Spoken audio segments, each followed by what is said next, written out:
जय श्री कृष्ण। जय Shri Krishna.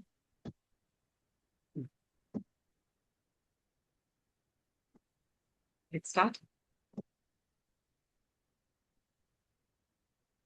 Relax yourself.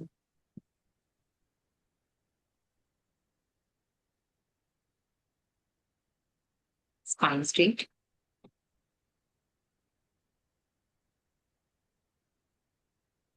Let's pose. Deep inhale. Exhale.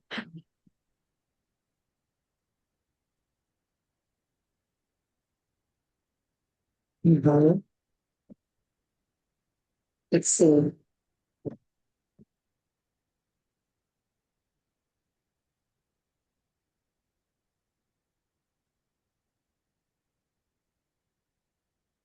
का उच्चारण करेंगे 3 बार।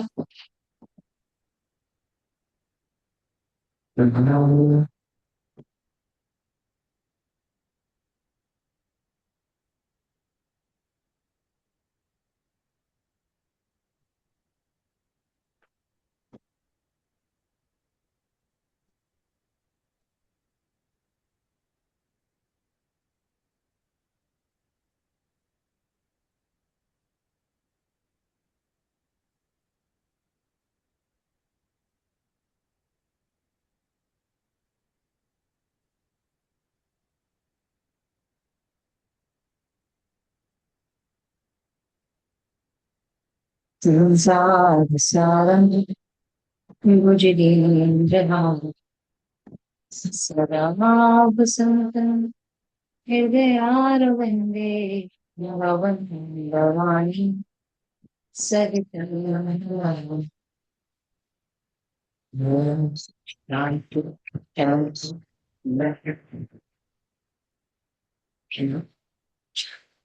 आज आप ही हैं तो अकेले आपके वाले स्टाइल। चलिए खड़े हो जाएंगे।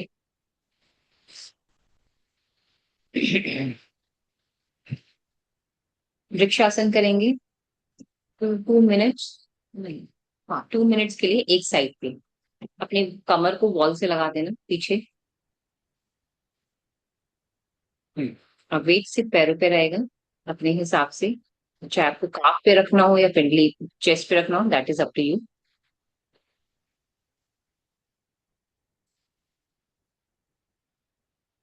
ध्यान सांसों पे।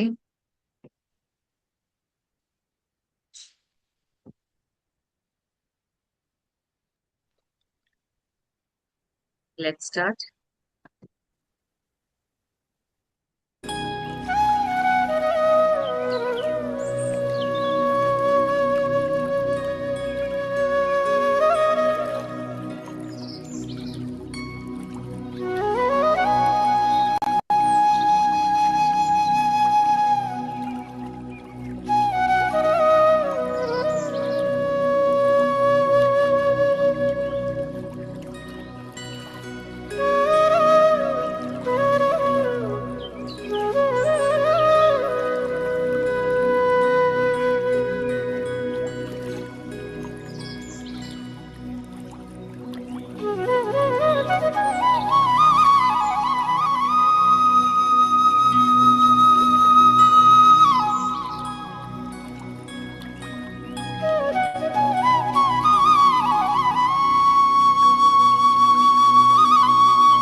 धीरे से वापस रिलैक्स।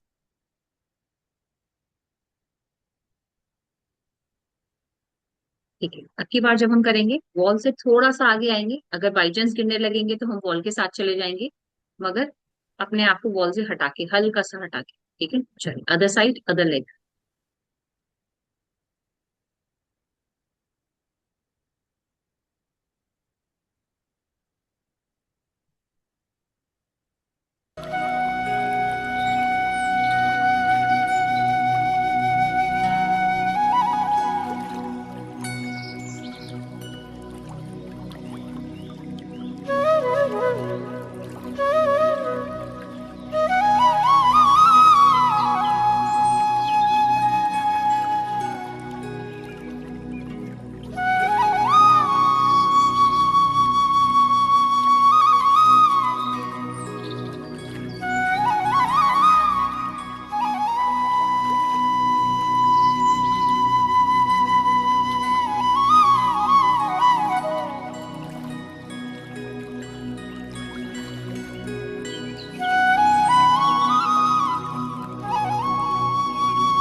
धीरे से वापस। बहुत बढ़िया।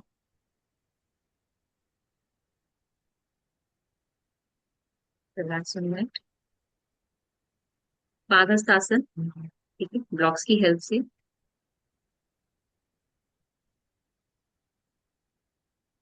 ब्लॉक्स को आगे नहीं लगाना, अपने पैरों के पास लगाना, जैसे पैर है इसके बिल्कुल साइड में अपने ब्लॉक्स को लगाना। ठीक है, ताकि पोस्चर से। चलो, inhale and exhale. Another 3 minutes.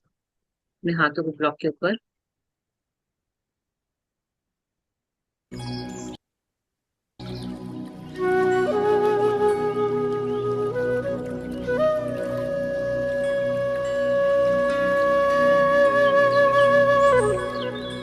Arm को रखो बिल्कुल अच्छी तरह। अब हथेली। हाँ, अब नीचे जाने का प्रयत्न करते रहो, अपने हाथों को बेंड करते हुए।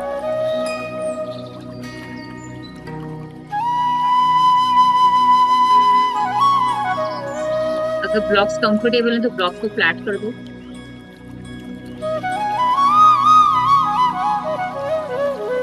बेटर। अब अपने पूरे पाम को रखने की कोशिश करो सीधा।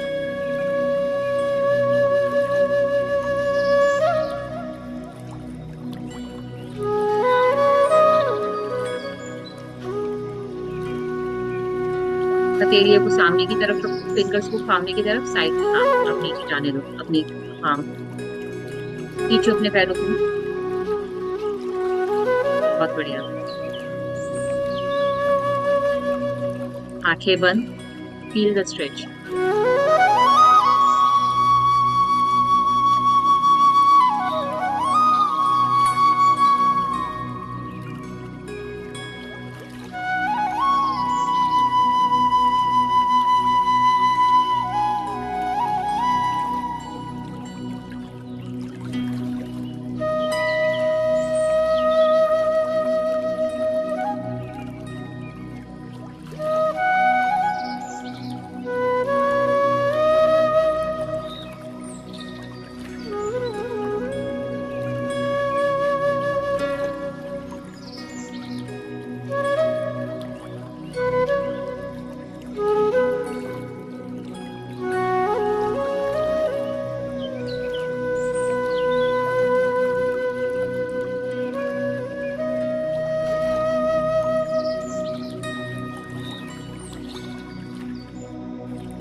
धीरे से इनहेल करते हुए वापस। बहुत बढ़िया। हल्का सा कमर को पीछे की तरफ बेंड करेंगे, कंफर्ट पोजीशन में। And relax. वापस आ जाएंगे।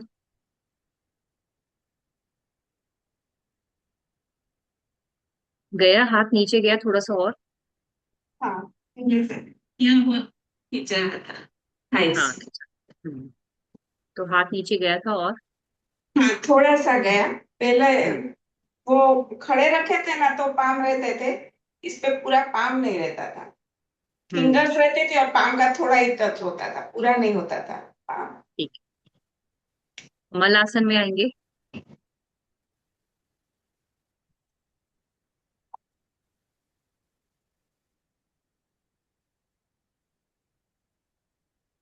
और अपने दोनों भाग, क्या कहते हैं, कोहनियों को घुटनों के बीच, घुटनों के बीच आराम से ओपन करो अपने हाथ को ऐसे कर।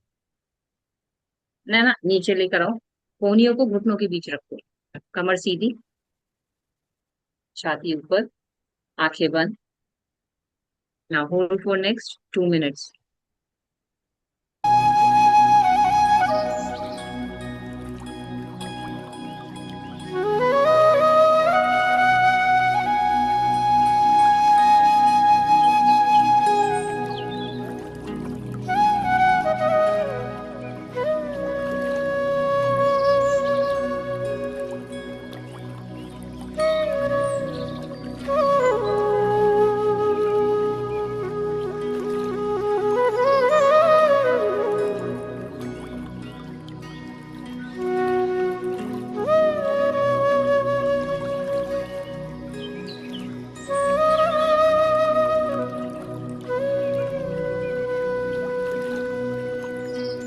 कमर को सीधे रखने का प्रयास करेंगे। आपका ध्यान अपने बॉडी पार्ट्स पे।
धीरे से वापस वज्रासन।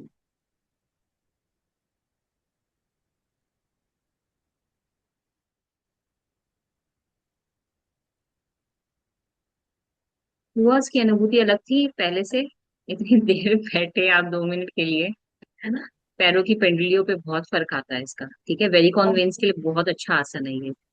अच्छा, हाँ, उस हाँ। दिन आपने बताया था। हाँ। तो क्या होता है, और इसमें बहुत आपके स्ट्रेच होता है। आपके पाचन को बढ़ाता है ये, क्योंकि अच्छा। थाइस, पिंडलियां, कमर बिल्कुल सीधा रखना पूरी बॉडी पे काम करता है। पेट के मसल्स को दबाता है, पेट को कम करने में हेल्प करता है ये। बहुत सारे फायदे हैं मलासन के अपने आप। Yes.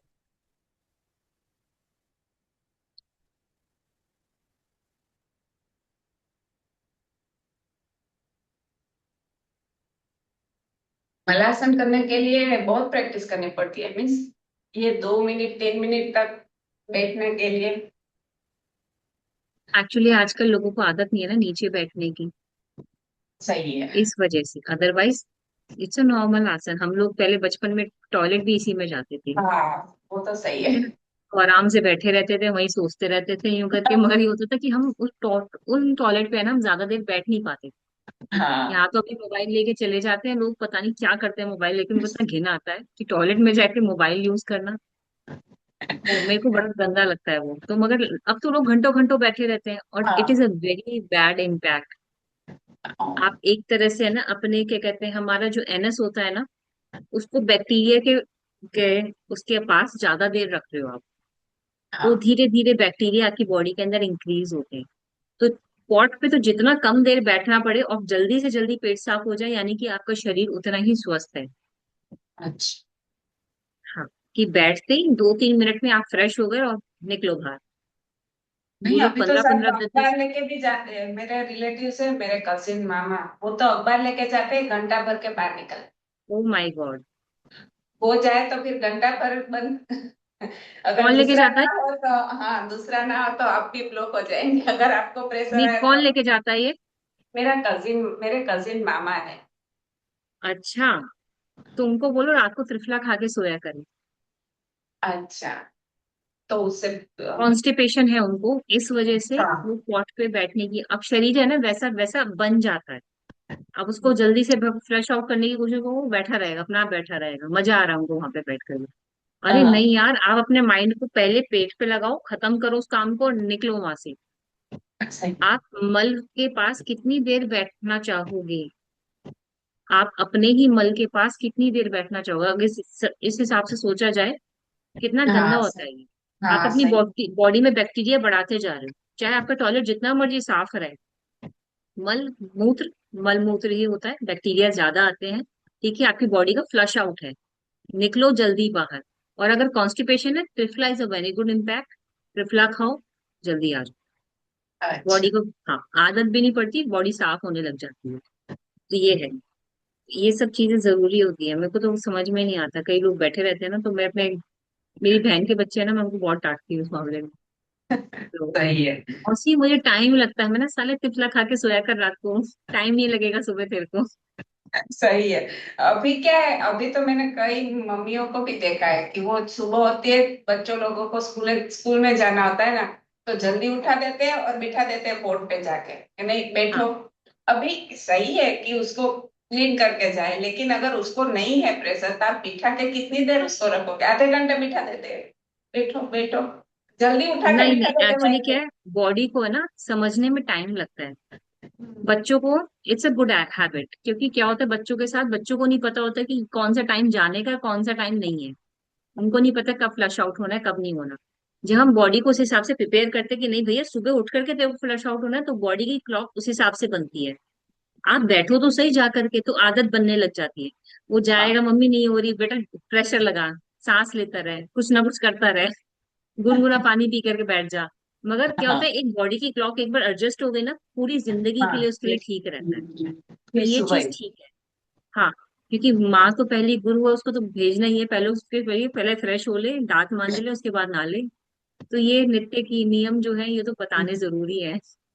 अरे बड़े बड़े आदत बेवकूफ होते हैं बच्चे, तो चलो फिर भी समझ जाते हैं, दिक्कत बड़ों के है। साथ में होती है। बड़े तो इसलिए बड़ों को कौन समझाए, उसको नहीं समझा सकते। इसलिए। और अपने आप को बड़ा समझदार समझते हैं, फिर वो उनको समझाओ तो। हाँ सही तो है। मेरी फैमिली में ना, मुझे हमें बचपन से आदत है कि पॉट पे जाना है और जल्दी से वापस बाहर आना है। हम्म। तो वही बॉडी उस हिसाब से बन जाती है कि मुझे ज्यादा देर नहीं बैठना है यहाँ पे। हाँ, जितनी जल्दी बाहर आ जाना है। हाँ, आप खत्म करो काम को और जल्दी बाहर आओ, इसलिए। तो पहले हम ज्वाइंट फैमिली में रहते थे ना, जब हम छोटे छोटे थे, तो हमारे ज्वाइंट फैमिली में तो टॉयलेट भी एक होता था। हाँ, पहले तो ऐसा ही होता था। ठीक है, सही है। अब टॉयलेट एक है, एक के बाद एक लाइन में लगे हुए हैं, तो भैया उस हिसाब से सोचना भी पड़ता है कि जल्दी बाहर निकल निकल, आ रही है थोड़े। आपको टॉयलेट में बोलने का मन भी नहीं करता, आप बोलते भी नहीं हो, क्योंकि पहले इंडियन टॉयलेट था हमारे घर में। बट ये था कि टॉयलेट पेट जल्दी क्लीन हो जाता था। हाँ तो वो सही है। आदत जो बनी हुई है ना, दैट इज वेरी गुड। अब मैंने स्पेशल स्टूल ला के रखे हुए हैं, छोटे वो स्टूल होते हैं ना प्लास्टिक वाले, कि जब इस पे टॉयलेट पे बैठते हो स्टूल पे पैर रखा करो, ताकि पैर घुटने ऊपर आए और आपका हाँ पॉस्चर सही बन जाए। सही तो बात है। दैट इज, हाँ। तो मैंने अपनी मम्मी के लिए भी ला रखा है। तो दैट्स गुड कि मम्मी मोड़ के बैठना जरूरी है, पेट जल्दी साफ हो जाता है। तो हालांकि हाँ। हमारे घर का डाइजेशन अच्छा है, मगर फिर भी इट्स अ गुड हैबिट। वापस जब हम्म। घूम फिर के वापस अपने पे आ रहे हैं ना, कि अपनी चीज बढ़िया होती है, हाँ। अब समझ में आ रहा है। नहीं आ रहा है, सही है, सही है। हाँ, इसलिए। पर पहले के घरों में तो एक ही रहता था ना, पहले क्या कहाँ ऐसा रहता था कि घर में दो तीन, वो तो अभी घर में है। मेरे पापा के नेटिव प्लेस है बड़ौदा के पास, जम्मू सर्कल के अच्छा। छोटा सा गांव हाँ था। तो हाँ। वहां तो क्या टॉयलेट को अच्छी, पहले के जमाने में तो टॉयलेट को अच्छा नहीं बोलते थे, तो घर के बाहर हम्म रहता था ना। हम्म तो हम्म, मैं वहां भी ऐसा था, मेरे पापा के वहां घर के बाहर था। अच्छा तब सुबह में जल्दी जाए तो ही, बाहर जाना है घर के बाहर तो अच्छा नहीं लगता हाँ ना, बाहर अच्छा ऐसे। हाँ, वो सुबह हाँ। हो जाए तो फिर किसी को अच्छा नहीं लगता बाहर जाने के लिए, इसलिए सुबह हम्म। सुबह अंधेरे में ही सब जाने लगते थे, क्योंकि ये भी बाहर सही जाना है। पड़ता है। पहले से ऐसे ही आदत ही बन गई है कि नहीं भाई बाहर हाँ, जाना ये है। अच्छी आदतें थी कि भाई सुबह उठ के पहले फ्रेश आउट हो, अपने शरीर की गंदगी बाहर निकालो, फिर आगे के काम करना। हाँ तो ये जरूरी है। हाँ, तो पहले टॉयलेट को शौचालय को अच्छा नहीं मानते थे कि घर हाँ में एक ही टॉयलेट होना चाहिए, बाद जगह जगह टॉयलेट नहीं बनाने चाहिए। हाँ, घर नहीं की चाहिए। शुद्धि अच्छी नहीं होती है। हम्म, तो इसलिए पहले वास्तु वगैरह बहुत होता था ना, इस वजह से हाँ लोग समझ के घर बनाते थे। और अब तो हर कमरे के साथ अटैच बाथरूम चाहिए। हाँ, चाहिए ही चाहिए, अब तो पता है, तीनों तक ही। वास्तु के हिसाब से अगर टॉयलेट होता है ना, वो शुक्र का वो है। अच्छा कभी भी बाथरूम का गेट खुला नहीं होना चाहिए। अच्छा, हाँ, ऐसा क्यों? हमें आपका शुक्र खराब होता है। शुक्र होता है लग्जरी। आज की डेट में ज्यादातर अपने देखोगे ना, हस्बैंड वाइफ की बहुत ज्यादा लगड़े झगड़े वगैरह रहते हैं। हाँ हाँ। ठीक है, तो ये वो सब सी चीजें ना वास्तु पे डिपेंड करती हैं, ये इस पे डिपेंड करती है। तो मेरे हस्बैंड बहुत ज्यादा बोलते हैं कि गेट नहीं खुला रहना चाहिए बाथरूम का, बाथरूम का गेट बंद करो। अच्छा हाँ, तो बाथरूम का गेट खुला हुआ है यानी कि नेगेटिविटी अंदर घर में आती है, तो शुक्र खराब होता है आप। अच्छा, मीन्स बाथरूम का दरवाजा हमेशा बंद ही रखना है, हमेशा बंद कभी रहना खुला चाहिए, नहीं यूज रखना। करा बंद कर दिया, खुलना नहीं है, कभी भी खुला नहीं होना चाहिए घर में, वो नेगेटिविटी नहीं आनी चाहिए। अच्छा। उससे शुक्र खराब होता है, लग्जरी खराब होती है आपकी, और शुक्र हमेशा लग्जरी देता है, ऐश्वर्य देता है, इसलिए। हाँ अच्छा, वो तो आज पता चला, ये नहीं पता था मुझे। अच्छा, तो हमारी सब चीजों का वास्तु का बहुत ज्यादा मायने रखता है, इसलिए। हाँ, तो हम बहुत सोच समझ के जब होता है ना घर लेना होता है, तो बाई चांस, तो नॉर्थ ईस्ट में कभी टॉयलेट नहीं होना चाहिए। अच्छा नॉर्थ ईस्ट में तो कभी नहीं होना चाहिए। मैंने तो आजमाया, देखा हुआ है ये। नॉर्थ ईस्ट में कभी टॉयलेट नहीं होना चाहिए। नॉर्थ ईस्ट में टॉयलेट यानी कि 100% घर में कोई बड़ी बीमारी आई। ओ, अच्छा घर के सेंटर में खड़े हो जाओ अपने कंपास को लेकर के, अगर नॉर्थ ईस्ट की साइड पे टॉयलेट आ रहा है तो उस टॉयलेट को यूज करना बंद कर देना। अच्छा, बंद कर देना। हाँ, बंद क्योंकि कर देना। हम लोग घर है तो वो वेस्ट ओपन देखते हैं, ईस्ट वेस्ट ओपन हम्म के, इस तरह से। लेकिन ये टॉयलेट बाथरूम का तो आज ही पता चला, उसका नहीं नहीं, पता था किचन होनी बहुत। चाहिए साउथ वेस्ट के अंदर। अच्छा ठीक है। और टॉयलेट कभी नॉर्थ ईस्ट में नहीं होना चाहिए। बाकी कोई भी स्थान हो चलेगा, मगर नॉर्थ ईस्ट में टॉयलेट, नॉर्थ ईस्ट होता है ईशान कोण। ईशान कोण मतलब कि साक्षात देवताओं का स्थान होता है, वहां मंदिर बनाना चाहिए नॉर्थ ईस्ट के अंदर, बहुत अच्छा होता है। अच्छा, ओके। हाँ, तो मेरे नानी के घर में बाद में बना था वो टॉयलेट, गलती से नॉर्थ ईस्ट में बनवा दिया।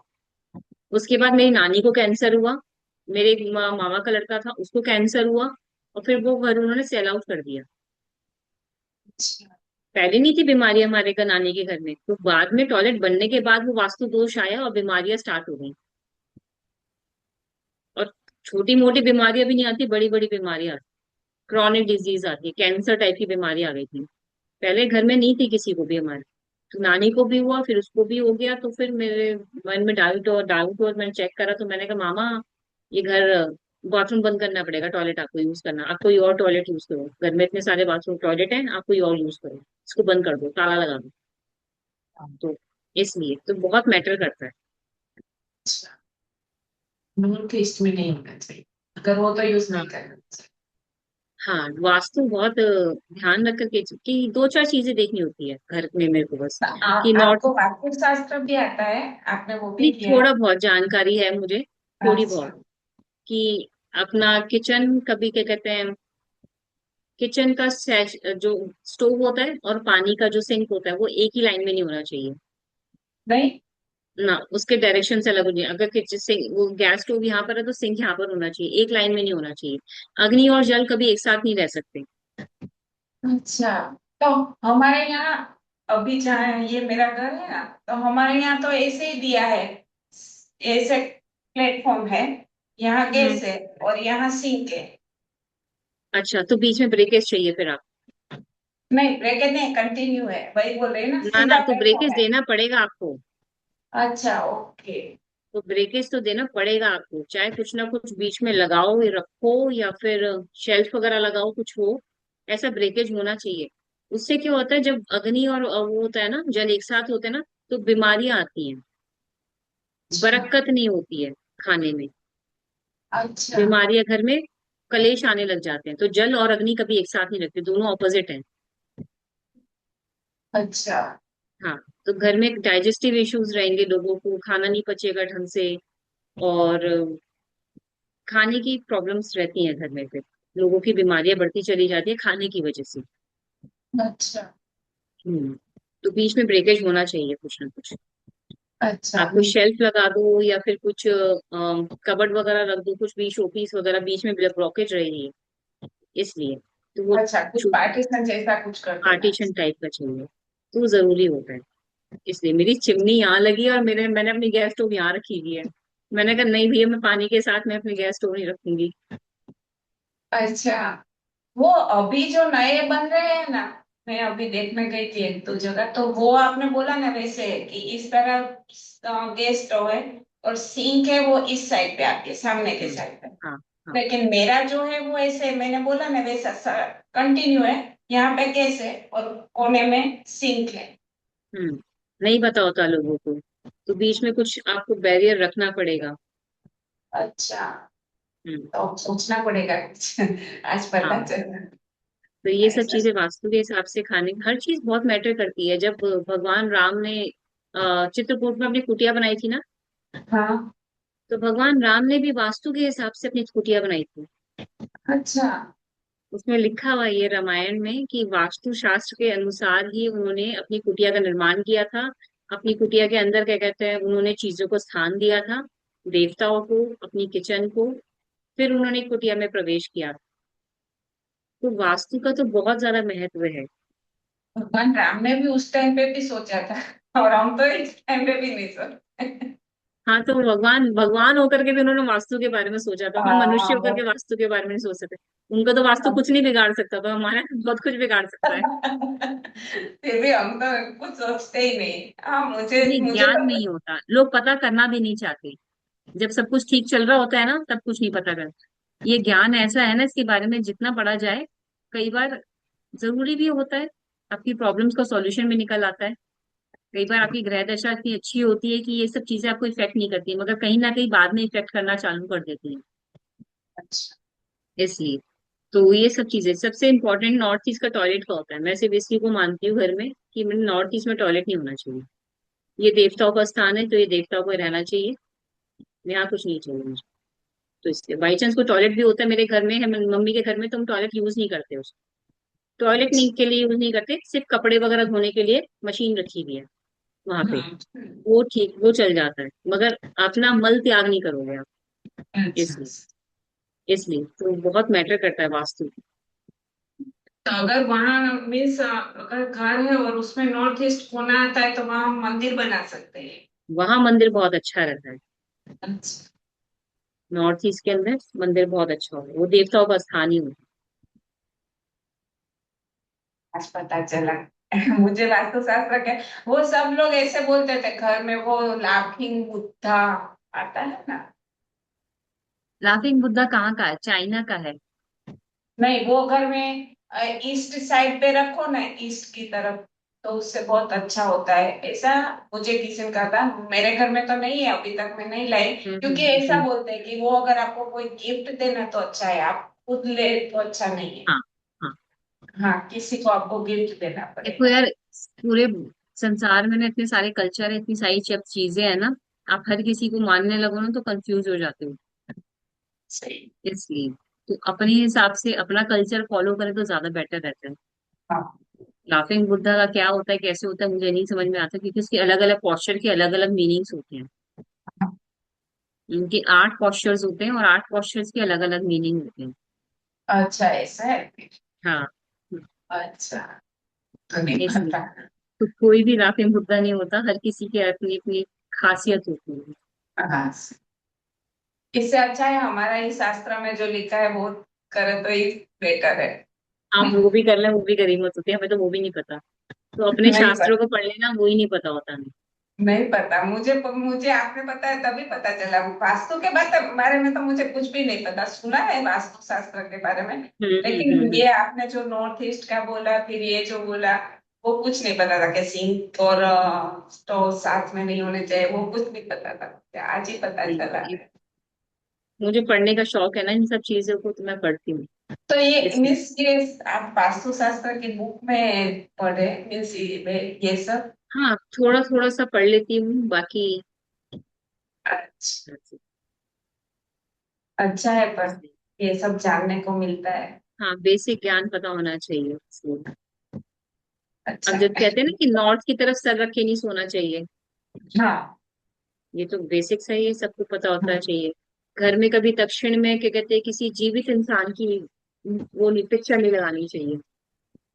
अच्छा, नहीं हमेशा वो मरे हुए लोगों की लगानी चाहिए, जो जिनका देहांत हो जाएगा, अब किसी भी चला बुजुर्ग है, उसकी फोटो लगानी है तो दक्षिण वाली वॉल पे लगाना। That is good. दक्षिण हमेशा यम का स्थान होता है, अच्छा, वो ओके। हमारे पितरों का स्थान होता है। तो अच्छा, वहां पिक्चर लगी हो तो अच्छी बात है, मगर जीवित इंसान की फोटो नहीं लगाते दक्षिण वॉल पे। अच्छा, ओके, हम्म। ये नहीं पता था। बहुत सारी चीजें, तो पता है कि हर चीज के ऊपर नियम है, कायदे हैं, कानून है, समझे हाँ तो अच्छा है चीजों के लिए। हाँ, इसलिए। तो पर अच्छी बात जानने में कोई दिक्कत नहीं है। हाँ। अच्छा, हम्म। अच्छी बात है बट जानने की, जिससे हमें खुद को मन में बैठता है कि नहीं ये सही हो है, तो अच्छा हाँ। है। अगर हमारे मन में ना बैठे और ना समझे तो अलग बात है, लेकिन हाँ, अगर हाँ, ये आपने जो जितना बोला वो वो फॉलो सही कर सकते हैं उतनी अच्छी चीजें कर लेनी चाहिए, और नहीं होती तो फिर बाकी राम भरोसे, जय राम जी की। है। सही है। है ना? कोई हाँ। फोर्स तो करता नहीं कि आप हाँ, करो। जितना हो सकता है उतना सामर्थ्य के हिसाब से कर लेना चाहिए। बाकी गलत तो कोई भी नहीं करना चाहता, भूल चूक में हो जाती है किसी से, तो दैट्स इट। जानबूझ के तो कोई नहीं करना चाहता। सही है। लेकिन ये सही है, दक्षिण में नहीं लगाना चाहिए।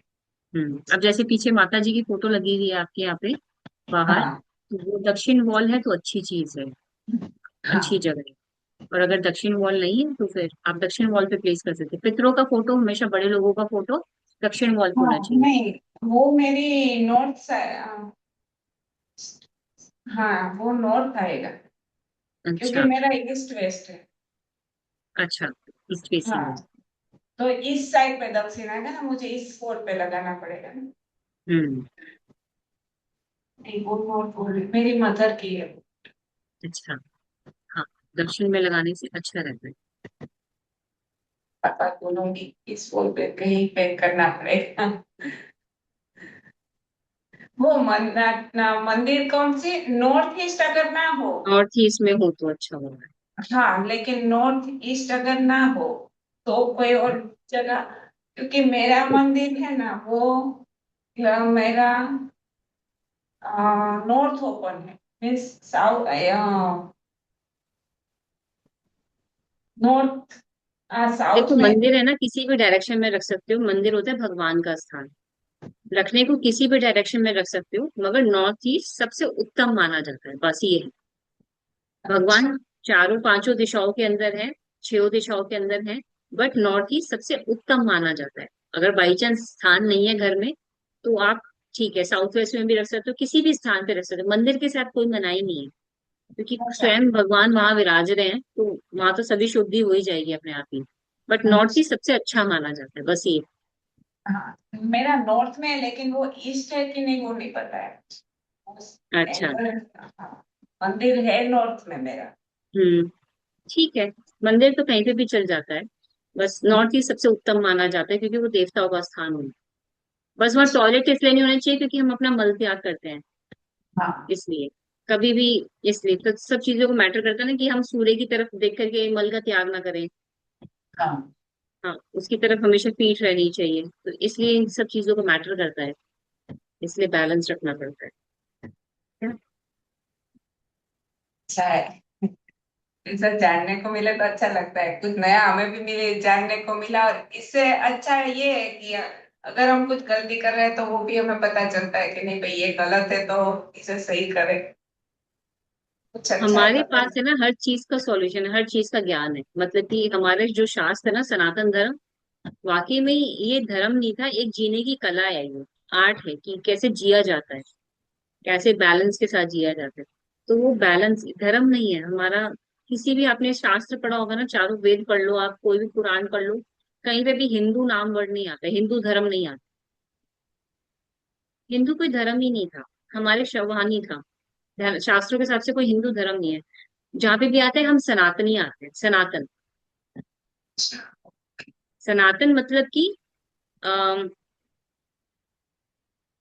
जो कभी मिट नहीं सकता, जो कभी अजन्मा हो, जब पैदा भी नहीं हुआ और खत्म भी नहीं हो सकता, सनातन वो अच्छा। धर्म है ये। जो ना कभी आज पैदा हुआ है ना कभी खत्म होगा, ये हमेशा रहेगा, ये सनातन। तो इसका मतलब है इमोटल, अमर है ये धर्म। तो धर्म अच्छा। भी नहीं है, जीने का आर्ट है कि कैसे जिया जाता है, सुबह उठ के कैसे काम करना है, रात को सोने से पहले क्या करना है, खाना कैसे खाना है, पूजा कैसे करनी है, इनफैक्ट बच्चे कैसे पैदा करने हैं, ये सब समझाया है हमारे शास्त्रों में। तो जब इतनी डीप नॉलेज देता है ये शास्त्र, हमें कोई और धर्म देता ही नहीं है। आपने देखा होगा कि हर कोई भी धर्म निकाल लो आप, चाहे अपने मुसलमानों का ले लो, ईसाइयों का ले लो, जैनियों का ले लो, क्रिश्चियंस हो जाए, सब स्वर्ग और नर्क की बातें करते हैं। ठीक है, स्वर्ग में जाना पड़ेगा, नर्क में जाना पड़ेगा, स्वर्ग में जाना पड़ेगा, नर्क में जाना पड़ेगा, मगर कोई भी मोक्ष की बात नहीं करता। सिर्फ एक हमारा धर्म ही ऐसा है जो मोक्ष दिलाता है, मोक्षदायी, यानी कि जन्म मृत्यु से कंटाई खत्म, ना स्वर्ग में ना जाना ना नर्क में जाना, आपको कभी पैदा ही नहीं होना। तो हमारे ऋषि मुनियों को इतना ज्यादा ज्ञान था कि स्वर्ग आग नर्क आग आग से भी आगे जिंदगी है भाई। वहां पे तो कभी पैदा ही नहीं होना, तुम्हें ना मरना है, ना सुख का अनुभव ना दुख का अनुभव। अच्छा है। तो ये सनातन धर्म इतना ज्यादा हमारा एडवांस है, वहां तक कभी हम पहुंच ही नहीं पाए हैं कि कोई और धर्म वहां पर जाके टच कर सके। तो ये बस फैक्ट है कि अपने धर्म में हम अगर जुड़े रहें तो यस, मोक्षदायी होता है। हम्म, इसलिए। नॉलेज अच्छा है हमारे पास, लेकिन लेने का लेते नहीं है हम लोग। किसी और के पास चले जाते हैं कि हमें दो हमें दो, लेकिन हमारा खुद का है वो तो लो तो ही अच्छा है। बहुत अच्छा हमारे ऋषि मुनियों ने किया करे। हाँ, हमारा धर्म, हमारे शास्त्र बहुत कुछ सिखाते हैं। आपको मेडिसिन का ज्ञान देते हैं, आयुर्वेद का ज्ञान देते हैं, चिकित्सा का ज्ञान देते हैं, अंतरिक्ष का ज्ञान देते हैं। कौन सा ज्ञान हमारे पास नहीं है? सब कुछ तो यहीं से निकल के गया है। आप लोग प्लेन अब बना रहे हो, हमारे रामायण में कब से चल रहा था, पुष्पक विमान है हमारे पास, वो उड़ने वाले विमान। तो यानी कि इट्स अ पॉसिबल कि आप उड़ के जा सकते हो। सही है। तो जब हाँ हनुमान जी उड़ के गए थे तो वो विद्या है, हाँ। कि वो विद्या है कि इंसान भी उड़ के जा सकता है। सबसे तेज गति से चलते हैं धरती पे परशुराम जी, अच्छा। वो मन की गति से चलते हैं। अभी यहाँ पे तो मन की गति से सेकंड में कहीं और हो जाएंगे, इतनी अच्छा। तेज गति से चलते हैं। तो तो ये सब हमारी विद्या है। तो विद्या को तो सब बस सिद्ध करने की जरूरत होती है, समझने की जरूरत होती है।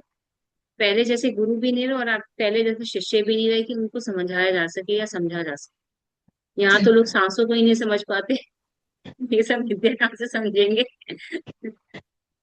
वो तो दिक्कत है समझने की तो, हाँ, सबसे तो अभी बड़ी तो हम दिक्कत। सांस लेना ही नहीं जानते, विद्या कहाँ से समझेंगे? और अभी तो क्या हो गया है कि अगर किसी को समझाने कुछ जाए तो वो ऐसा प्रिडिक्ट करता है कि नहीं मुझे तुझसे ज्यादा पता है, तू क्या मुझे समझाएगा, ऐसा बताते हैं। तो उसे भी समझाना भी कुछ ऐसा लगता है कि जाने दो, उसे समझना ही नहीं है तो कहाँ जाए उसके साथ साथ फोड़े। पहले पर योग का ज्ञान हर किसी को नहीं दिया जाता था, और आज की डेट में हर कोई जाकर के योग सीख कर आ सकता है। और आप नाम जाओ सीख कर आ जाओ, ठीक है। बट वो वाली हालत होगी, अपने बंदर के हाथ में तलवार देती है, वो कहाँ चलाएगा? आपने देखोगे ना, अजीब अजीब से योग निकल के आ रहे हैं। हॉट योगा आता है, हॉट योगा आ रहा है, बियर योगा आ रहा है, ठीक है, एक्रो योगा आ रहा है, एक के ऊपर एक कलाबाजी करने में लगे हुए हैं। योग अच्छा। है एक तसल्ली से करने वाली चीज, मगर लोग कलाबाजी करने में लगे हैं। अपने शरीर को कितना तोड़ोगे मरोड़ोगे, आप उतने अच्छे योगी हो। योगी तो आसन से तो लेना देना ही नहीं है योगी का तो। योगी को कोई मतलब नहीं है आसन से। उसको सिर्फ अपना शरीर ठीक रखने के लिए उतना योग करना है, बस उतने आसन करने हैं। योग का तो धारणा ही अलग है कि अपने मन को जीतना है, अपनी सांसों सही। पे विजय पानी है। वहां तक तो लोग जाते नहीं। करोड़ मरोड़ में जो साक्षात नजर आता है उसी पर टिके रहते हैं बस। अच्छा, ये सब योग भी होते हैं, क्रो योग और ऐसा सब कुछ आया है नया नया? बाप रे। वो अरे नहीं नई नई पता। इन्वेंशन आ रखी है, पता नहीं क्या क्या करते रहते हैं योगा के साथ में। बंदरों की तरफ कूदना, रस्सी से उल्टा लटकना, फिर वो रस्सी से कूदफान। वो सब वो खेल में दिखाते, वो इंडियन आइडल समथिंग समथिंग कुछ आता है टीवी में, वो ये वो आप बोलते हैं वो ऐसा ही कुछ करते हैं, डोरी पे उल्टा हाँ उल्टा लटकते हैं और कुछ ऐसा कुछ करतब जैसा ही लगता है, लेकिन वो योग है। वो तो करतब जैसा लगता है, योग तो नहीं लगता। हाँ, तो जब वो कहते हैं ना, सदगुरु जी से पूछा कि योग का मतलब तोड़ना मरोड़ना आसन क्या है, तो उन्होंने कहा अगर आपको लगता है कि शरीर को तोड़ना मरोड़ना आसन है, तो तुमसे अच्छा तो वो जिम्नास्टिक वाला बंदर कर लेगा। तुमसे अच्छा योग तो फिर वो जिम्नास्टिक वाला बंदर कर लेगा। तो योग का मतलब तोड़ना मरोड़ना तो है ही नहीं शरीर को। आप जितनी शांति से ठहराव से बैठ सको। मेरे पास अभी एक नई क्लाइंट आई है, she is doing Iyengar yoga. Iyengar yoga ज्यादातर पोस्चर्स के साथ, प्रॉप्स के साथ कराते हैं, चेयर के साथ, कुशंस के साथ में। तो क्या करते हैं, वो धीरे धीरे बहुत चींटी की चाल चलते हैं। वो 6 साल से कर रही थी अयंगर योगा। 3 4 दिन वो मेरे साथ में करते हुए, देन शी सेड ये यार तुम्हारा योग तो बहुत डिफरेंट है। मैंने, मेरा योग नहीं है ये महादेव वाला योग है। कि एक आसन को कम से कम 1 मिनट तो होल्ड करके दिखा। कह रही मेरे से तो हो ही नहीं रहा। तो फिर 6 साल तक किया क्या? हाँ, तो सिंपल से सिंपल आसन भी 1 मिनट होल्ड होने में उसकी कमर बोल जाती है, उसके पैर बोल जाते हैं। कह रही मगर मजा बहुत आ रहा है इसके अंदर, आनंद तो आ रहा है। अपनी सांसों से मुझे बड़ा समझ में आ रहा है कि मेरी सांसें काम कैसे करी। मैंने कहा बस यही चाहिए। मैंने कहा सांस योग का मतलब वही है, सजगता के साथ करो, अपने अनुभव के साथ करो। जब आपको फीलिंग आने लग जाती है बॉडी के साथ में, आपको किसी बाहर वाले से कनेक्ट नहीं होना। मुझे योग किसी और को नहीं दिखाना, मुझे अपने आप को सिद्ध करना है कि मेरे अंदर की बॉडी क्या करना चाहती है। और जब वो भावना आ जाती है ना, योग यही है कि पहले अपने साथ जुड़ो, तभी तो परमात्मा के साथ जुड़ पाओगे। योग का मतलब ये नहीं है कि आपको अच्छा रहना है, स्वस्थ रहना है। वो तो एक बेनिफिट है, उसके साथ में आ जाता है। योग का तो मतलब ये है कि आपको मोक्ष दिलाना है उसको। योग का मतलब यही है, समाधि तक लेके जाना है उसको आप। अपने शरीर को कितना स्वस्थ रख सकते हो, दूसरों के साथ बर्ताव कैसे करना है, आसन प्राणायाम, अपने मन को कैसे जीतना है, शांत रखना है, और ताकि आप समाधि में प्रवेश कर सको। मैंने योग का मतलब यही है ना कि नहीं, हाँ यही है। मैंने क्यों बंदर की तरह इधर उधर कूदना, कि ऐसे तोड़ना मरोड़ना चाहिए, ऐसे जाना चाहिए। मैंने जैसा होता है तेरे को उतना कर, जैसा तेरा मन कर रहा है। अपने शरीर को बैलेंस तू अपने आप करेगी। पहले शरीर को जीत, तभी तो मन को जीत पाएगी। मैंने मगर जबरदस्ती नहीं है। 6 7 महीने लगा, शरीर अपने आप ठीक होता चला जाए। नहीं, पर कह रही ये मैं तो सही है। हाँ हमारे योग में, हाँ, बहुत मन, सिर्फ मन के तो बहुत ही असर होता है। हाँ मुझे तो खुद में इतना बदलाव आया है ना, तो मुझे तो अगर कोई पूछे तो मैं तो कहूंगी कि नहीं, सही है योग, बहुत ही अच्छा है। क्योंकि बहुत ही नहीं करते ना तो अच्छा नहीं लगता, ऐसा हो गया है अब। मन करना की है। शांति देता है। जैसे मैं कहती हूँ ना कि योग आपको ना अपने आप ही परमात्मा से जोड़ता चला जाता है। आपको मेहनत नहीं करनी पड़ती परमात्मा से जुड़ने के लिए, अलग से भक्ति वाली क्लासेस नहीं लेनी पड़ती। क्योंकि जब आपके अंदर के भाव जागते हैं ना, अंदर का जो आपका आत्मा राम है ना, उसका सिर्फ एक ही लक्ष्य है। चाहे आप जितने मर्जी जन्म ले लो, 1000 2000 3000 जितने 10,000 जन्म ले लो, कोई दिक्कत नहीं है। मगर उसका एक ही टारगेट है कि मुझे दोबारा जन्म नहीं लेना है, मुझे मोक्ष चाहिए। उस आत्मा का टारगेट। योग कभी एक जन्म में सिद्ध नहीं होता। बहुत रेयर लोग होते हैं कि एक ही जन्म में योग किया और एक ही जन्म में सिद्ध हो गया। योग को सिद्ध करने के लिए जन्मों लग जाते हैं। अब आप सोचोगे कि इस जन्म में किया हुआ योग अगले में जन्म में कैसे याद आएगा। नहीं, जो आप ये कर रहे हो ना, आपके अनकॉन्शियस माइंड में फीड हो रहा है। अच्छा। जब आप अगले जन्म में जाओगे और जब स्टार्ट करोगे, तो कुछ ही देर में आपको मेमोराइज होने लग जाएंगी चीजें, कि नहीं मुझे ये मैंने, तो ऐसे नहीं ऐसे होते, अपने क्वेश्चंस के अपने आप ही आंसर मिलने लग जाते हैं। तो यानी कि आपने पिछले जन्म में कुछ किया था, तभी आप योग के साथ जुड़ पा रहे हैं। इसलिए तो आप कुछ भूलते नहीं हो, आपने जो सीखा है, जो भी अर्जित कर रहे हो, वो आपके अनकॉन्शियस माइंड में फीड होता जा रहा है। हमारा माइंड बहुत ज्यादा पावरफुल है, बहुत ज्यादा। बस हमें अनलॉक करने की जरूरी है। अभी तो सिर्फ 10 या 12% यूज कर रहे हैं अपने माइंड को। बाई चांस माइंड की स्टेज लिखी हुई है, 20% माइंड यूज करने लग गए ना, आप सामने वाले से जो मर्जी चाहे करवा सकते हो। आपने जो बोल दिया वो करेगा। 25% माइंड में आप गायब होना सीख जाते हो, अदृश्य कर सकते हो अपने आप। तो ये सारी विद्या जिनको बोलते हैं, अपने माइंड में आपकी फीड है। ज्ञान बाहर नहीं है, ज्ञान अंदर है। बस उसको जगाने की जरूरत है। आप जितनी मर्जी बुक पढ़ लो, आपको योगा नहीं आएगा। हाँ, सही। किताब पढ़ के योगा नहीं सीखा जाता। जब तक खुद अनुभव नहीं करोगे, आप सीख नहीं सकते। तो अनुभव जरूरी है। तो मैं ये जानती हूँ, जब तक मैं मेडिटेशन में नहीं उतरूंगी, मैं आगे नहीं बढ़ सकती, और मैं मेडिटेशन नहीं करती। मुझे नहीं पता मैं क्यों नहीं करती। मेरे पास टाइम है, समय है, सब कुछ है, शांति है, तब भी नहीं करती। मुझे नहीं पता मैं क्यों नहीं करती। मगर मुझे पता है कि अगर मैं ये नहीं करूंगी तो मैं आगे नहीं बढ़ सकती। मेरी वृद्धि नहीं होगी, आगे नहीं बढ़ पाऊंगी। तो मुझे एक अलग से झटके की जरूरत है, दोबारा से शायद कुछ चाहिए मुझे, कि मैं मेडिटेशन में उतर सकूं। तो सब कुछ आपके माइंड में ऑलरेडी लॉक्ड है। आपका दिमाग पूरे ब्रह्मांड का ज्ञान लेके बैठा हुआ है। अलग से कोई भगवान विष्णु आकर के सर पे हाथ नहीं रखेंगे आपके। सही है, लेकिन हम यूज नहीं करते उसका। उसको जगाने की जरूरत है। जगाते कैसे हैं? जब आप अपने साथ कनेक्ट होना सीखते हैं। जब आप आसन में ठहरते हो ना, छोटी सी चीज है, आप अपनी नसों के अंदर ब्लड को आते और जाते हुए महसूस करते हो, अपने हार्ट बीट को महसूस करते हो। That is you. आप अपने साथ जुड़ रहे हो, इंच पर इंच, बाल पर बराबर, मगर जुड़ रहे हो। जब अपने शरीर की हर नस को फील करोगे ना, तो आपको पता चलेगा कि आपका शरीर आपसे, मन आपसे कहना क्या चाह रहा है। तब आप मन की बात सुनना चालू करोगे, मन आपकी बात सुनेगा फिर। अभी तो हम मन के विषुववृत्त है, कि जो जैसा मन करता है हम वैसे ही कर लेते हैं। कई बार भूख भी नहीं लगी होती तब भी खा लेते हैं, मन कह रहा है खा ले, खा लिया। तो ये सब चीजें हैं। मन ने कहा चल घूमने चलते हैं, शरीर कह रहा नहीं यार, मन नहीं है, मेरे को नहीं जा रहा, मैं थक रहा हूँ, मुझे पढ़ाई करनी है, मुझे बुक पढ़ना है। कई बार होता है कि मेरे को मोबाइल नहीं देखना और मुझे किताब पढ़नी है, मन कह रहा है चल मोबाइल देख लेते हैं, थोड़ी देर देख लेते हैं।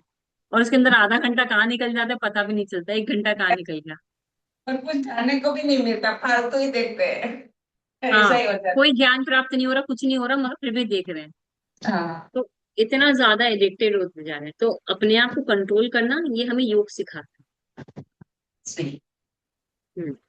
बहुत अपनी बुरी कंट्रोल। आदतों पे कंट्रोल करना, अपने गुस्से पे, ईर्ष्या पे कंट्रोल करना। मुझे मेरे गुस्से पे बहुत कंट्रोल आया है योग करने से, टचवुड। मगर बहुत ज्यादा कंट्रोल आया है। पहले छोटी छोटी बातें में इरिटेट हो जाती थी, गुस्सा हो जाता था। और अब ठीक है, जैसा है यही है, अच्छा है। कोई ना कोई रीजन रहा होगा, चलो इट्स ओके। हाँ। समझ जाता है मन अपने आप, गुस्सा नहीं आता। तो योग एक वाकई में महादेव का आशीर्वाद है। अगर आप योग कर पा रहे हो, उससे जुड़ पा रहे हो ना, ये भगवान शिव का आशीर्वाद है आपके लिए, कि आप योग से जुड़े। योग हर किसी को नहीं मिलता। तो योग पहले के जमाने से थी, पहले के जमाने से था। हमारे शास्त्रों में भी है योग का शिव आज। पुराण में बाकायदा योग का वर्णन है। कहा जाता है, मैंने जब स्टार्ट किया था सेशन बताया था, भगवान महादेव ने पहली बार जो उनकी शिष्या थी, माता पार्वती थी, उनको योग की शिक्षा दी। तो माता पार्वती इतनी प्रभावित हुई, इतना खुश हुई, कि प्रभु ये तो बहुत अच्छी चीज है, आपको तो ये ज्ञान बांटना चाहिए, मनुष्य को बताना चाहिए। तो उन्होंने कहा ठीक है, आपने बोला है तो मैं जरूर करूँ। क्योंकि माता पार्वती इतनी कोमल है ना, उनको तो हर चीज बांटनी है, कि वो मैं माता हूँ, मैं भगवती हूँ, मेरी जिम्मेदारी है मेरे बच्चों को सब कुछ मिले। तो वो इतनी करुणामयी है, तो वो तो चाहती है कि सब कुछ मिल जाए उनको, मेरे बच्चों को। तो उन्होंने कहा आप बच्चों को सिखाओ, मतलब कि मनुष्य जाति को सिखाओ ये। तो उन्होंने कहा ठीक है। तो भगवान शिव ने सप्त ऋषियों को बुलाया, सप्त ऋषियों को शिक्षा दी। उन्होंने कहा अब आपको जो ठीक लगे अपने हिसाब से जिसको लगे। ये गुप्त ये ज्ञान होता था ये पहले, हर किसी को नहीं दिया जाता था ये ज्ञान आप तक ही सीमित रहे। योग्य शिष्य को चुन करके आप उसको ज्ञान प्राप्ति प्रदान कीजिए। तो भगवान सप्तऋषि अलग अलग वर्ल्ड वाइज फैल गए। अगस्त्य मुनि दक्षिण की ओर चले गए, अम, और वशिष्ठ मुनि जी वहां पे चले गए थे, गुजरात साइड पे ईस्ट की तरफ चले गए थे। ठीक है, तो पहले भारत बहुत बड़ा था। तो भारत खाली इतना सा भारत नहीं था, पूरा बहुत बड़ा भारत था। तो ये सप्तऋषि फैल गए, इन्होंने गुरु परंपरा स्टार्ट करी। गुरु बोलता था, शिष्य उसे धारण कर लेता था और उनके मेमोराइज रहता था, याद रहता था। तो क्या हुआ, धीरे धीरे धीरे धीरे जब चीजें आगे बढ़ने लगी तो पतंजलि जी प्रकट हुए। उनको एहसास हो कि अब जैसे योग सिखाया जाता है ना, वैसे डिलीवर नहीं हो रहा। बच्चे याद नहीं रख पाते, चीजें चेंजेस कर देते हैं अपने आप में। तो उन्होंने पहली बार उसे डॉक्यूमेंटेड किया। ठीक है, और इसकी पतंजलि योग सूत्र की रचना की थी उन्होंने। तो उन्होंने पूरा का पूरा योग 8 चरण में डिवाइड करके लिख दिया सूत्रों के अंदर। ठीक है, तब से चाहे जो मर्जी योगा कर लो, हठ योगा कर लो, विन्यास योगा कर लो, अष्टांग, ये सब कुछ जाता पतंजलि योग सूत्र से ही। अष्टांग योग बोलते हैं उसको, 8 अंग। ठीक है, जिसमें आता है पहला यम। यम मतलब कि आपका दूसरों के प्रति व्यवहार कैसा होना चाहिए। इसमें 5 चरण आते हैं। यम, आपका बिहेवियर दूसरों से कैसा होना चाहिए, आप ईर्ष्या ना करो, गुस्सा ना करो। ठीक है, फिर आता है नियम। नियम अपने प्रति व्यवहार कैसा होना चाहिए, आप शौच का पालन करो, टाइम से भोजन करो, ठीक है, ईश्वर का स्वाध्याय करो, पढ़ाई करो। ये 5 नियम इसके भी हैं। फिर उसके बाद आता है आसन। ठीक है, फिर आसन में साधो, अपने आप को शरीर को फिट बनाओ। उसके बाद आता है प्राणायाम। आसन कर लिया, अब प्राणायाम में अपने अपने ध्यान लगाओ, धीरे धीरे अपनी सांसों पे विजय पाओ, उसको बैलेंस करो। उसके बाद आता है प्रत्याहार। प्रत्याहार क्या होता है, अपनी इंद्रियों पे विजय पाओ, अपनी कामनाओं को कंट्रोल करो, चेष्टाओं को कंट्रोल करो, इंद्रिय। फिर उसके बाद है धारणा। प्रत्याहार में जब हम जाते हैं, ध्यान में जब हम जाते हैं, तो हम धीरे धीरे धारणा में कन्वर्ट होते हैं। धारणा में क्या होता है, अपने विचारों को हम चैनलाइज करना स्टार्ट करते हैं, अंदर डीप स्टडी करते हैं, उसका स्वाध्याय करते हैं। फिर ऑटोमेटिकली वो धारणा से ध्यान में कन्वर्ट हो जाता है। ध्यान किया नहीं जाता, ध्यान तो घटित होता है, अपने आप हो गया। आप 15 मिनट के लिए बैठे हो, मुश्किल से 30 सेकंड के लिए आपका ध्यान लगा कि आप कहाँ बैठे हो, क्या कर रहे हो, अपने शरीर का होश नहीं है, तो वो ध्यान है। तो वो प्रैक्टिस से वो अवधि धीरे धीरे धीरे बढ़ती चली जाती है। ठीक है, और ध्यान के बाद आता है समाधि। शरीर में तो हो, मगर शरीर नहीं चाहिए आप, आपकी आत्मा भी उसमें ट्रैवल कर सकती है, बाहर जा सकती है। तो समाधि ये होता है कि आपने समाधि ले ली तो आप मोक्ष के रास्ते पे जा सकते हो। अपनी कुंड, अपने इंद्रियों को जगा लिया, शांत कर लिया, सब कुछ समझ लिया, अब आप मोक्ष की। तो ये योग के 8 चरण थे जो महर्षि पतंजलि जी ने बताए थे अपने डॉक्यूमेंट में। तो जो भी योग है अब इसी के जरिए चलता है। ये तो वो तो हम हैं कि अब अपने आप को पिलाटे योगा और अलग अलग चीजों में डिवाइड करके उसे मॉडिफाई कर दिया है अब। बस। तो योग जो बेसिक है वो बेसिक ही है। ये फिर मीन्स मुझे तो ऐसा पता था कि जो ये बाबा रामदेव ने चलाया ना फिर योगा का, कि बाबा रामदेव, मैं तो ऐसा ही समझती थी कि बाबा रामदेव ने, आज पता चला कि महादेव जी ने पार्वती जी को सिखाया था और उन्होंने सब ऋषियों को ज्ञान दिया। और ये मैं तो ऐसा ही समझती थी कि बाबा रामदेव ने कुछ किया और फिर ये योगा का स्टार्ट हो गया, कि नहीं रामदेव जी ने चलाया है। ऐसा ही था मुझे तो, यही कितने रहा। मासूम हो आप हैं कितने मासूम हो आप मैं तो नहीं। सही समझ, तो आज हम्म। तो सही में पता चला कि योगा भी कितना पुराना हाँ, मीन्स। बाबा रामदेव ने यस योगा को ब्रांड बनाने में हेल्प की है। जो हमारी पद्धति खो गई थी, हमारे शास्त्र जो खो गया था, उसको दोबारा से लाने में हेल्प करी है, नो डाउट। उसका योगदान है। जब से गवर्नमेंट चेंज हुई है तो रामदेव में ज्यादा हाईलाइट हुए हैं, तो उन्होंने योगा को प्रमोट किया, नो डाउट। उन्होंने दोबारा से योग को वो स्थान बनाया है। तो इसलिए वो सिर्फ इतना हेल्प करा, बट योगा इज एशियंट। बहुत ज्यादा, जब से पृथ्वी बनी है तब से योग है। तो क्यों हाँ महादेव हर वक्त समाधि में डूबे रहते हैं। सही है, हाँ वो लोग तो हिलते भी नहीं थे, हिलते भी हाँ। नहीं थे। वो महाभारत में अभी देखा था तो वो अर्जुन को इंद्र भगवान को प्रसन्न करना था। सब वो शस्त्र लेने के लिए, तो कितने साल उन्होंने तपस्या की थी ऐसे बैठ के। तभी अर्जुन को मुझे। जब पाशुपात चाहिए था भगवान शिव से, हाँ तो उसने तपस्या करी थी। 11 साल की हाँ तपस्या थी उसकी पाशुपात लेने के लिए। भगवान शिव ने बोला था, कृष्णन जी ने बोला था कि जा, हाँ तेरे को अगर करण को मारना है तो तुझे पाशुपात चाहिए, तू ऐसे हाँ नहीं मार पाएगा। तो उन्होंने तपस्या करी थी, हर अलग अलग आसन में अलग अलग पोस्चर में उन्होंने तपस्या करी थी। और हाँ भगवान शिव को प्रसन्न किया था। तब भगवान शिव बहेलिया के रूप में आए थे, हाँ उनके साथ युद्ध किया था, मतलब कि एक हाँ हुआ था। तब उन्होंने उनसे पाशुपात दिया। हाँ, तभी दिया था। और फिर उनको बोला था कि अब इंद्र के पास जाओ और सब भी दूसरे शस्त्र लेके वहां से आओ। इंद्रदेव तो क्या कहते हैं, अर्जुन के पिता थे ना। हाँ तो उनके पिता तो इंद्रदेव थे, तो उनको ज्यादा मांगने के लिए उनसे मेहनत नहीं करनी पड़ती थी ना, ना। लेकिन वो फिर स्वर्ग में गए थे ना वहां। हाँ, महादेव जी ने पशुपत शास्त्र दिया, फिर उनके पास गए थे ना इंद्र भगवान के पास कि वहां से हम्म। लेके। लेकिन उन्होंने कितने साल तपस्या की थी, तभी मुझे लगा था कि इतनी देर बैठ कैसे सकते थे। इतने साल, इतनी देर नहीं। मैं तो 10 मिनट बैठती हूँ फिर भी मेरे तो पैर में। It's okay. आधे घंटे आप मेडिटेशन कराते तो उतनी देर बैठ सकते हैं। पर ये अभ्यास थे है। घंटे 2 घंटे बैठना नहीं हो नहीं, तो अगर। अभ्यास है वो, आप अभ्यास के जरिए बैठ पाते हो। ठीक है। माँ सबसे बड़ी तपस्या जो की थी वो माता पार्वती ने की थी। 11,000 साल तपस्या करी थी उन्होंने। ये 8,000 साल तपस्या करी थी माता पार्वती ने भगवान शिव को पाने के लिए। ओ, 8,000 साल। हाँ।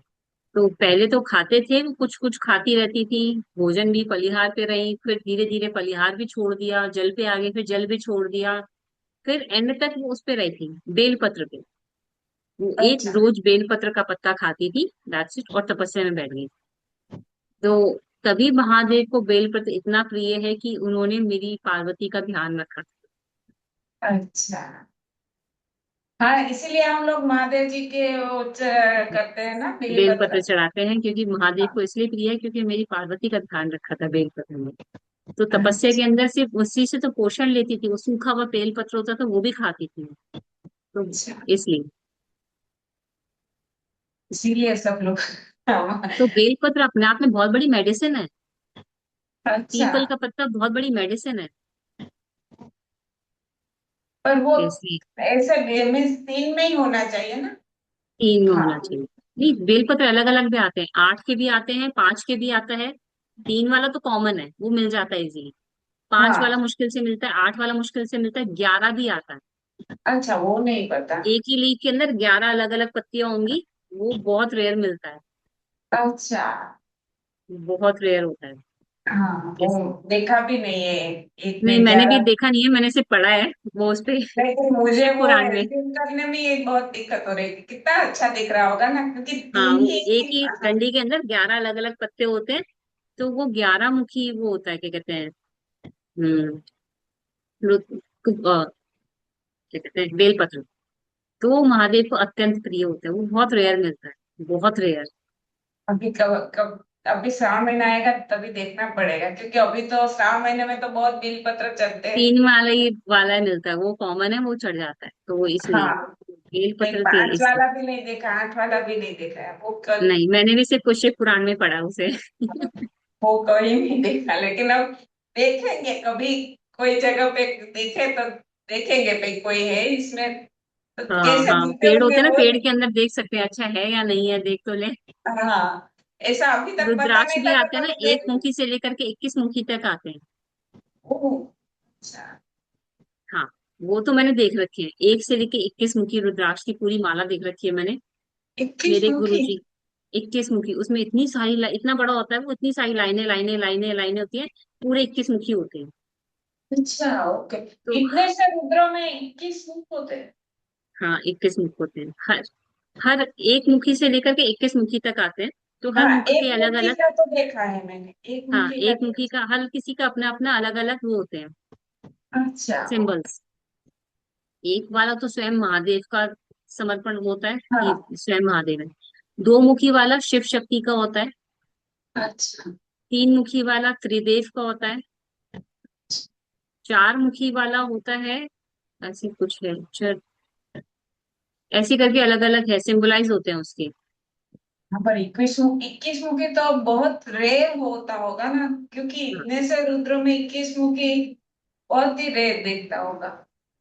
तो मैंने साक्षात देखे हुए वो माला कि अच्छा, मेरे माला गुरु जी थी। के पास है। हाँ, वो गुरु जी के पास है 21 मुखी, एक से लेकर पूरी 21 मुखी, और पूरी एक माला इतनी मोटी, उसमें सारे के सारे 21 मुखी हैं। 21 मुखी है सारे के सारे। हाँ, और वो माला कम से कम कहते हैं 1500 साल पुरानी माला है। अभी तो हम लोग अगर बाजार में जाए तो वो रुद्र भी छोटे होंगे, और उसके ऊपर अगर हम बोले तो वो 21 मुख बना भी देंगे, लेकिन ऐसे नहीं, ओरिजिनल नहीं आर्टिफिशियल दिखता। तो बन जाता है। उन्होंने ही मेरे को ये 2 मुखी रुद्राक्ष दिया था। अच्छा। ये 2 मुखी रुद्राक्ष है। अच्छा, तो आप पहनते हैं उसे? जैसे रेगुलर है। अच्छा। तो 2 मुखी जो होता है वो शिव और शक्ति का प्रतीक होता है, दोनों अच्छा, कंबाइन। पार्वती और शिव।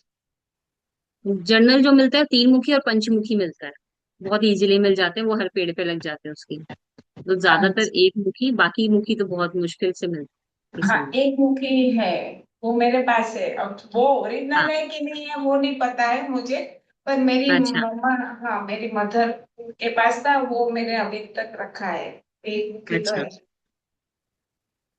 1 मुखी अच्छा महंगा मिलता है, 1 लाख तक का आता है 1 मुखी रुद्राक्ष। ओ, ऐसे दे मत देना किसी को। 1 मुखी रुद्राक्ष नहीं बहुत महंगा आता है। एक नहीं, लाख एक मम्मा लाख सवा लाख तक है, का आता है वो। मम्मा रखती है ना, तो वही मैंने रखा है।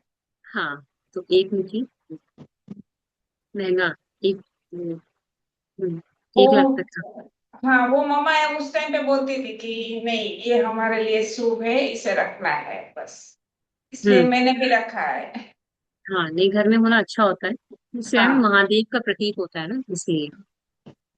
इसलिए रखा। जैसे नम्रता का मन, वो पत्थर को अ, उसकी जरूरत नहीं होती ना प्राण प्रतिष्ठा की, हाँ। वैसे 1 मुखी रुद्राक्ष को भी जरूरत नहीं होती शुद्धि की, वो अपने आप में शुद्ध होता है क्योंकि वो स्वयं महादेव है, अच्छा। इसलिए। इक्वल देखो ना, किससे तुलना की जा रही है, महादेव के नम्रता के पत्थर से की जा रही है, वो स्वयं शिवलिंग है, तो इसलिए। कितना कितना कुछ है हमारे शिव पुराणों में, पढ़ने बैठे और जानने लगे तो कितना कुछ ज्ञान मिल सकता है। वो मैं कहते ना, एक मैंने कोट पढ़ा था कहीं पे, आ, ज्ञान नहीं, अज्ञान आपको अंधकार से भर देता है और ज्ञान आपको घोर अंधकार से भर देता है। पता है क्यों? जब मेरे को समझ में नहीं आई थी ये चीज, मेरे को बहुत टाइम लगा उसको समझने में। साला अज्ञान तो समझ में आता है कि अज्ञान तो मेरे को अंधकार से भर रहा है, मेरे तो वही बुद्धि, मगर ज्ञान आपको घोर अंधकार से कैसे भर रहा है? तो मेरे को समझ में इस बाद में लेट इसलिए आया कि जब आप ज्ञान हासिल करते हो ना, तो ऐसा लगता है मैंने तो कुछ जाना ही नहीं है अभी तक, अभी तो बहुत कुछ है जाने के लिए, तब तो घोर अंधकार में घुसते चले जाते हो, घुसते चले जाते हो। तो यानी कि अभी इतना कुछ पढ़ लिया, मगर इसका मतलब मैंने तो कुछ पढ़ा ही नहीं, मैंने तो कुछ सीखा ही नहीं है अभी तक, अभी तो बहुत कुछ है सीखने के लिए। तो ये घोर अंधकार होता है, कि अज्ञान आपको घोर अंधकार से भर दे। वही बोले ना, आपने आज इतना सारा बोले और कुछ कुछ पता नहीं था, तो ऐसा ही लगता है कि अभी तो कुछ जानना ही नहीं है, अभी तो कितना कुछ इतना होगा कि जानने के लिए बाकी है। जान जरूरी है, क्योंकि मनुष्य जन्म है ना बहुत मुश्किलों से मिलता है। आपने कितने पुण्य करे होंगे तब जाके आपको मनुष्य योनि में जन्म मिला है, तो उसको व्यर्थ मत करो। भक्ति जरूरी है, मगर ज्ञान भी जरूरी है, ज्ञान ही आपको भक्ति तक लेके जाता है, आगे तक समझने की राह दिखाता है।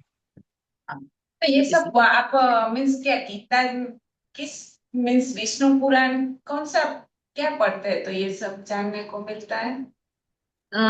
किताबें, हाँ मीन्स अलग अलग पुराण। पुराण पढ़ती हूँ। ठीक है, अभी मैंने शिव पुराण भी पढ़ा है, विष्णु पुराण, गरुड़ पुराण, ठीक है, रामायण पढ़ी है, रामचरितमानस पढ़ी है, अब मैं वाल्मीकि वाली रामायण पढ़ रही हूँ। तो और बाकी जो आपका इंटरेस्ट होता है उस हिसाब से आपके फील्ड आते रहते हैं, आप सब पढ़ते रहते हो बुक्स वगैरह ले लेके, इस हिसाब से। नहीं, मुझे भी अच्छा लगा है, बहुत सा अच्छा अच्छा जानने को मिलता है, अगर डीप में पढ़ेंगे तो और कुछ जानने को मिलेगा। बहुत कुछ मिलेगा, बहुत कुछ, क्योंकि हर किसी के सोचना समझने की शक्ति अलग होती है। जो चीज मैं समझ पाऊंगी शायद नहीं समझ पाऊंगी, शायद आप समझ पाओ। हाँ मैंने सही। गीता पढ़ी 2 बारी, मुझे कुछ समझ में नहीं आई। मुझे बिल्कुल समझ में नहीं आई। मैंने कर पढ़ ली 2 बारी, मगर मुझे आज तक गीता समझ में नहीं आई। भगवान ने बहुत अच्छा गहराई में बड़ी लिखा है। कॉम्प्लिकेटेड है भगवान, पता नहीं क्या कहना चाह रहे हैं। कभी कहते हैं ज्ञान योग अच्छा है, कभी कहते हैं भक्ति योग अच्छा है, कभी कहते हैं कर्म योग अच्छा है। अरे एक तो बताओ ना, करे क्या हम मूर्ख वैसी हैं। कृष्ण भगवान आपने वैसे अपने राइट भी, डायरेक्शन बता दिए। कृष्ण भगवान वैसे भी बहुत रमते रहते, वो हमें आपको घुमाते एक ही लिंक रहते। भेजूंगी मैं, अष्टावक्र गीता। अच्छा। अष्टावक्र गीता बहुत डीप है। अगर समझ में हाँ। आ गई तो पल भर में समझ में आ जाती है कि आप क्या हो। अच्छा। पूरी जिंदगी निकल जाती है लोगों को समझने की मैं क्या हूँ, हमें भगवान कैसे मिलेगा। उसने बहुत थोड़े में समझा रखा है कि भगवान को ढूंढने की तो जरूरत है ही नहीं, आपको मोक्ष पाने की तो जरूरत है ही नहीं, आप अभी मोक्ष में हो। आप बस अच्छा। महसूस करने की देर है। हाँ। अब वो महसूस ऐसे कराते हैं ना वो अष्टावक्र में, अमेजिंग, मजेदार। आपके रोंगटे खड़े हो जाते हैं। अच्छा, कितना अच्छा लगता होगा ना पढ़ते पढ़ते ही। बहुत बहुत पढ़ना। मैंने ओशो की वो बुक्स है, मतलब की लाइब्रेरी है, ऑडियो कान में लगाया सुन लो आप। एक एक घंटे अच्छा। का सेशंस है, 108 सेशंस है उसके साथ शायद, ये 44 अच्छा। सेशंस है। तो मैं आपको भेजूंगी, सुन पढ़ना हाँ, सुनना आपसे, सुनूंगी। मजा आएगा। फिर रोंगटे खड़े हो जाएंगे कि कहना क्या चाह रहे हैं ये। रात को शांति से सुनूंगी। इतने शांति का अनुभव होता है ना। बहुत अच्छी तरह समझाया उन्होंने अष्टावक्र गीता को। अच्छा। गीता भी 16 तरह की गीताएं हैं। गीता। ओहो। नारद गीता भी है, ठीक है, अच्छा, नारद अष्टावक्र जी का गीता भी। भी है, हाँ। अलग ओहो। अलग गीताएं हैं, 16 तरह की गीताएं हैं। ओहो, वो भी नहीं तो पता। ज्ञान की कमी नहीं है हमारे पास में। हाँ, लेकिन आप लेने, लेने वाले बनो। अगर लेने लेने वालों की बैठेंगे समझ तो नहीं बहुत है। सारा मिलेगा। हाँ। हाँ। तो इसलिए तो बहुत अच्छी है वो। मेरे को बहुत इंटरेस्टिंग लगी अष्टावक्र गीता की। इतनी आसानी से समझा दिया कि आप एक पल में सब कुछ छोड़ सकते हो। सपोज आपको पता चले, एक एग्जाम्पल के तौर पर उन्होंने समझाया कि ये लड़का आपका है, आपने पूरी जिंदगी माना ये मेरा लड़का है, मेरा लड़का, मेरा लड़का। अभी आपको पता चले कि ये लड़का आपका नहीं है, किसी और का है, वो आपकी औलाद है ही नहीं, किसी और की औलाद है, आपने पाल लिया। आपका पल भर में आपसे मोह ऐसे खत्म हो जाएगा कि ये मेरी औलाद नहीं है, ये मेरी औलाद नहीं है। आपका मुंह खत्म हो जाएगा। जहां मैं आ गया ना, आपको उससे मैं से प्यार है। आपको औलाद से प्यार नहीं है, मैं से प्यार। ये मेरा है, ये मेरा घर है, मेरे बच्चे हैं, मेरी पत्नी है, तो इसलिए मैं से प्यार है। जहां ये मैं खत्म हो जाएगा ना, आपका मुंह भी खत्म हो जाएगा। तो मैंने कहा भाई, इतनी बड़ी चीज को इतनी आसानी से समझाया उसने। मैंने कहा, मैं हिल गई सुनने के बाद इसको कि यार वाकई सही। में फैक्ट है ये बात। सही है। बिल्कुल सही है ये। मैं शब्द से सबसे ज्यादा हमको प्यार होता है। मैं से प्यार है आपको, बच्चों से प्यार नहीं, आपको पत्नी से प्यार नहीं, आपको मैं से प्यार है, क्योंकि मैं, मेरे बच्चे हैं, मेरी पत्नी है, मेरा घर है, मेरे पैसे हैं। जहां ये मैं खत्म हुआ ना, ये बाकी सब कुछ खत्म, आपका मोह भी खत्म है। आपको कोई मतलब ही नहीं है उनसे। सही। बिल्कुल। इतनी बड़ी बहुत ही बात को उन्होंने इतनी आसानी से समझा दिया, मैं हिल गई सुन करके। मैं इतने आपको साथ नहीं भेजूंगी लिंक। समझ, इतने साथ में नहीं नहीं समझ में समझ आया। सकते, फिर लेकिन उन्होंने दोनों। बताया कि भगवान को खोजते क्यों हो। खोज किसको रहे हो, जो खो जाता है वो उसको खोजते हो। भगवान तो कभी खोया ही नहीं। वो तो आप ही के अंदर बैठा है, वो आपने अनुभव नहीं किया, वो बात अलग है। अनुभव करके तो देखो, हर चीज अपने मन में झांक के तो देखो, तो आपको भगवान नजर आ जाए। कह रहा बाहर मत जाओ, अंदर जाओ, अपने अंदर ही है। एहसास तो पल भर का है, मोक्ष तो अभी मिल जाएगा। तो जो उनकी बातें होती है ना, मजा आ जाएगा आपको सुनने में। If you are interested in these topics ना, तो आपको बहुत मजा आएगा। सही है। बोलने, इन इनके पास कितना नॉलेज है कि इन्होंने इतनी इजीली बोल दिया। जो बात ओशो, हम इतने सालों में नहीं समझ सकते, वो उन्होंने 2 मिनट में समझा दी। Osho is a very intelligent man, बहुत इंटेलिजेंट। हजारों किताबें पढ़ी रखी थी उन्होंने, उन्हें हर धर्म पे रिसर्च कर रखी है। वो खाली हिंदू धर्म के बारे में नहीं बोलते, वो हर धर्म के बारे में बोलते हैं। अच्छा। आपको एग्जाम्पल्स जो देंगे हर धर्म से देंगे, जूइश भी देंगे, यहूदियों का भी देंगे, क्रिश्चियंस का भी देंगे, हाँ। जैन धर्म, सब कुछ देंगे। मगर सुनने वाली बात है उनकी, मजा आ जाता है आपको सुन अच्छा। करके। इतनी और जैसे हमें आग, समझ में भी आ आग के जाएगा। पट खुल गए हो, सही है। ऐसे थे। तो ये तो बाद में ओशो को बदनाम किया है कि संभोग से समाधि तक। उनका मतलब क्या था संभोग से, मतलब क्या, आ, किसी चीज को इतना कर दो कि आपकी उसी प्रति आपकी आसक्ति खत्म हो जाए। किसी अच्छा। चीज को इतना खा लो, इतना खा लो कि आपको उसका खाने का मन ही ना करे। हाँ, सही। तो सबसे ज्यादा इंसान जो पागल है ना आज की डेट में, वो है काम के पीछे। काम यानी कि संभोग चाहिए उसे। आदमियों की प्रॉब्लम यही है, उसे संभोग चाहिए। एक से सेटिस्फाइड नहीं है, दूसरा चाहिए, दूसरे से सेटिस्फाइड नहीं, तीसरा चाहिए। तो जब वो कह रहे इतना कर ले कि तेरे दिमाग से वो चीज निकल जाए कि अब तो इसमें मजा ही नहीं रहा, कह रहा तब तू समाधि में जाएगा। तो लोगों ने उस चीज को गलत ले लिया। मगर जब ज्ञान की बातें सुनते हो ना आप उनकी, हिल जाते हो, मजा आ जाता है कि अंदर को नहीं, तक आप झिझोड़ देते हैं वो कि है बहुत कुछ अभी जानने में बाकी। सही है। बहुत ठीक है ना। बहुत जानने को है, बहुत अच्छा भी है जानने का। मजा आता है। आप भेजना, मैं सुनूंगी। हाँ मैं भेजूंगी लिंक आपको, पूरा उसका चैनल है, स्टेप बाय स्टेप आराम से सुनते रहना, ठीक है ना। मजा है। यही खत्म करते हैं। हाँ, मजा आ गया। Thank you. Take care. जय Shri Krishna. Have a nice day. जय श्री कृष्ण।